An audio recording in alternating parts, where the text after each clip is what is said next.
Salut, je suis Melissa et bienvenue à ma nouvelle vidéo. Comme il est Halloween, je vais faire une vidéo très spéciale. Aujourd'hui, on va utiliser une planche de Ouija. Tu peux faire ta propre planche de Ouija chez toi.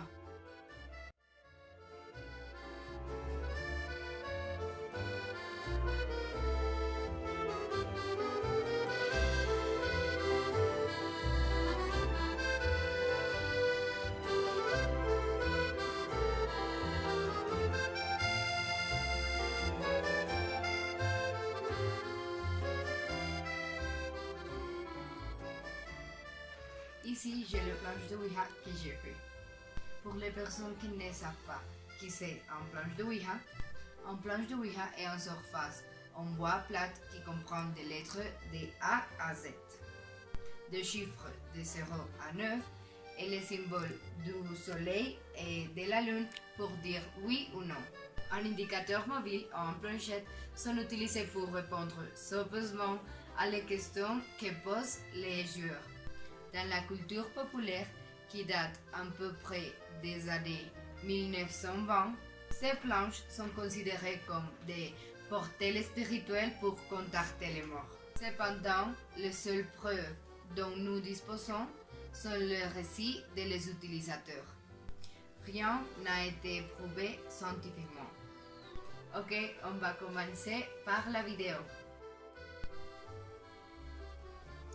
Est-ce qu'il y a un esprit là?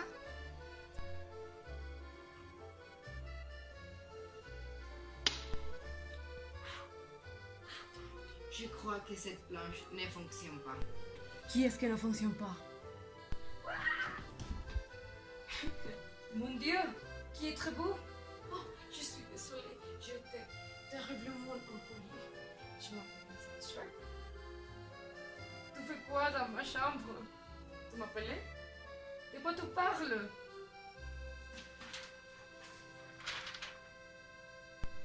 Ah, je comprends. Tu as sorti de la planche de Ouija. Je ne suis pas sortie de la planche de Ouija. Donc tu espères que je crois que tu es un esprit. N'est-ce pas changé? Qui es-tu alors? Je ne dirai rien avec cette chose pointant sur moi. La caméra? Ça, c'est une caméra. Ils ont trop changé.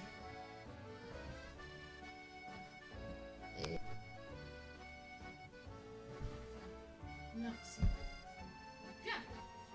Que fais-tu savoir? Et si tu commences par me dire qui es-tu? Je te le dire. Je suis Lisa. Ah oui. Ce nom semble familier. C'est le nom de la femme qui a été assassinée. La Salia? Les Talia, noir. Mais c'est surnom ne me plaît pas. Pourquoi ce surnom? À cause d'un saut fil. Ceci. Ah, je vois. Mais si tu es l'Italien noir, Elisabeth. bien oui. Si tu es sa femme, qui t'a tué? Je préférais te raconter ma vie. Alors, tout c'est pour rire de la glace. Bien. Où est-ce que tu es né? Je suis née à Boston, dans les États-Unis. En quelle date? 29 juillet 1924. Parle-moi de ta famille. J'avais 5 sœurs. Nous vivions avec mes parents.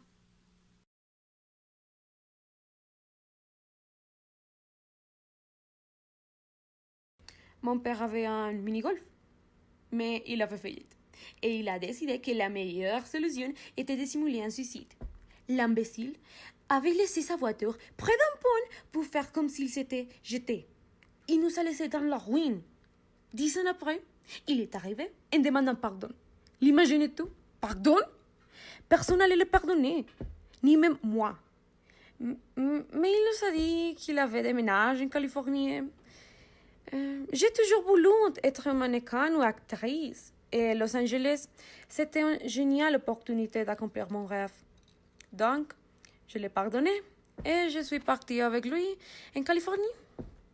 Les premiers jours, il m'a traité très bien, comme s'il voudrait être pardonné de nous avoir abandonnés ou quelque chose du genre.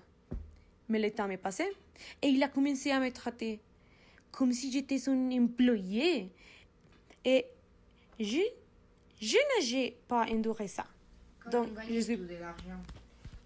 partie de la maison. Et je De la maison. commençais à connaître des hommes puisque... Tout est vendu. Non. Non. Moi seul les convainquais à qu'ils m'invitaient à manger, à qu'ils m'aidèrent économiquement, mais je ne fais rien avec eux. Tu n'as jamais aimé l'un d'eux? Oui.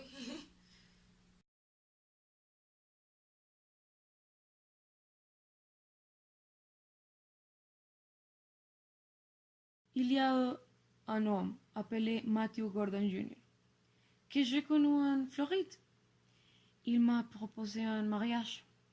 Ah, et qu'est-ce qui s'est passé? Il est mort. Peu d'années après. Après, je Il suis était retournée militaire. en Californie. Et il a un accident. Et je me trouve avec un autre petit copain il s'appelait Fickling.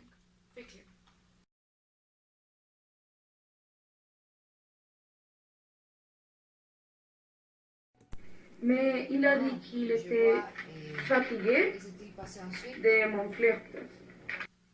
J'ai connu beaucoup de personnes. Certaines étaient bonnes et autres n'entendantes. Oui, à la fin, tu te rends compte que tu ne peux pas avoir confiance en personne. Mais de toutes les personnes que tu as connues, qui t'a... J'étais enceinte. Personne ne pouvait pas le savoir. Ça aurait détruit ma carrière. J'avais un ami, plutôt une connaissance, qui faisait par certains prix de faveurs. L'abortion? Oui, exactement. Je lui ai demandé cette faveur. Il avait dit que comme nous étions des amis, qu'il allait me faire un rêve. Je suis allée chez lui. Il m'a menée dans son sous-sol.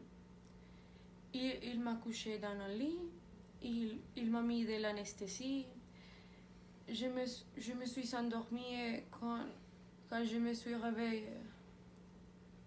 Oh, je vois. Qui était cet homme? Il s'appelait George Hodel. Oui, j'ai entendu parler de lui. C'est son profil qui l'accusait de t'avoir tué. L'ont-ils attrapé? Non, il est mort il y a 20 ans. Oh, donc c'est comme ça que ça s'est passé.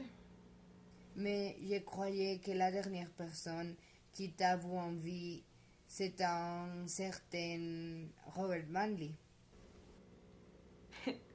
Je lui avais demandé de me laisser à l'hôtel Billmore. Je ne pouvais pas lui demander de me laisser dans la maison de George. Cela aurait été suspect. Elle m'a laissé à l'hôtel et j'ai marché jusqu'à chez Hodel, qui habitait à quelques rues là. Appelais-tu de ce qui est arrivé après ta mort?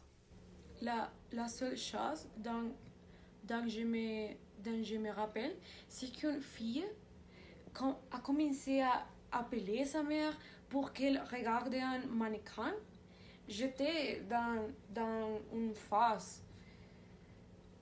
Il a succédé 3 jours après ma mort en Leimert Park. Oh oui, la fille de Betty Pensinger. Maintenant que j'y pense, je n'ai rien fait dans ma vie. Je voulais être célèbre, mais en étant une mannequin ou une actrice connue, pas en étant une histoire que les gens regardent sur Internet quand ils ont rien à faire. La seule chose que j'ai apportée avec ma vie, c'est un cocktail nommé avec ces stupides surnoms d'aliens noirs.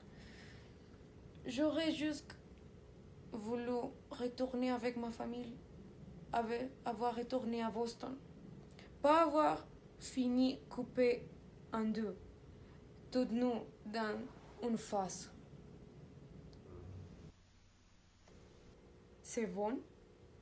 Ça n'est pas bon. Il m'a enlevé tous mes organes. Il m'a fait saigner. Il m'a mutilé, il m'a violé, il m'a torturé. Je ne désire cet destin à personne, même pas à eux qui m'ont fait ça. Hein? Je suis désolée.